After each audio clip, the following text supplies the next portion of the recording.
welcome to Thought Arouser. This week we are discussing the come and be with me phase of Jesus of discipling those who followed him most closely, his disciples, as we call them. Come and see, come and follow me, and now come and be with me. This is where things get really, really serious. And Jesus knows that the men he's entrusting his message to are the ones who are going to start, organize, grow the church once he returns to his Father.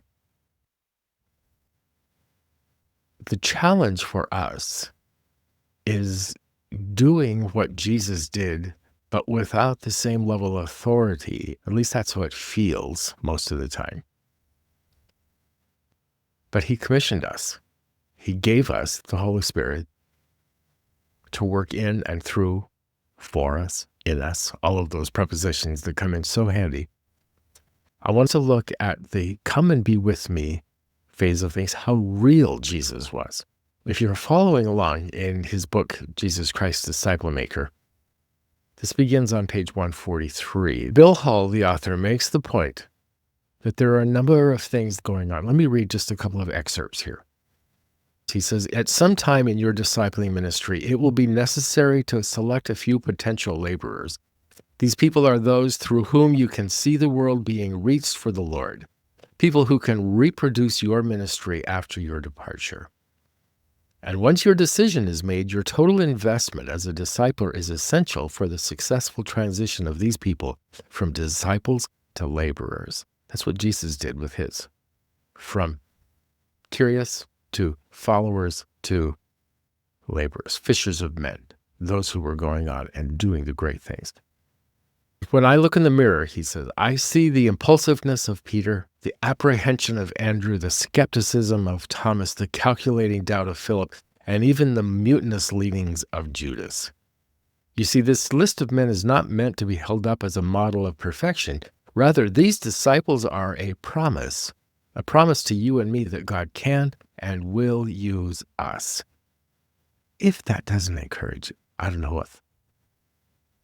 Come and be with me. He invited those 12 to come close. In his mountainside sermon, reading again, Jesus told his men what kind of people they needed to be in order to not only survive ministry, but also to enjoy it and prosper in it. And he emphasized being real. How do you assess if someone is one who's going to carry on? Jesus had a distinct advantage. But how do we, his followers, his commissioned,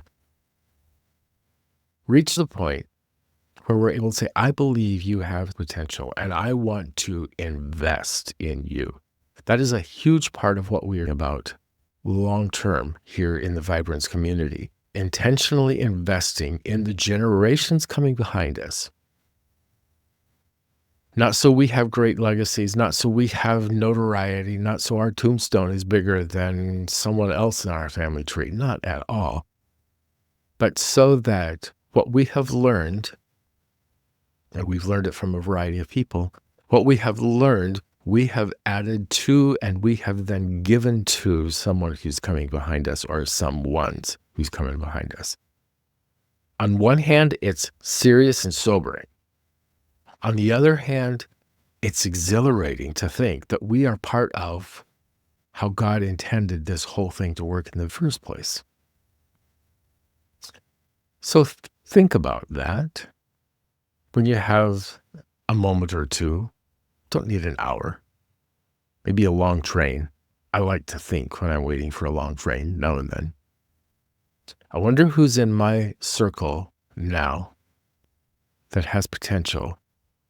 I wonder who, if I invested in them,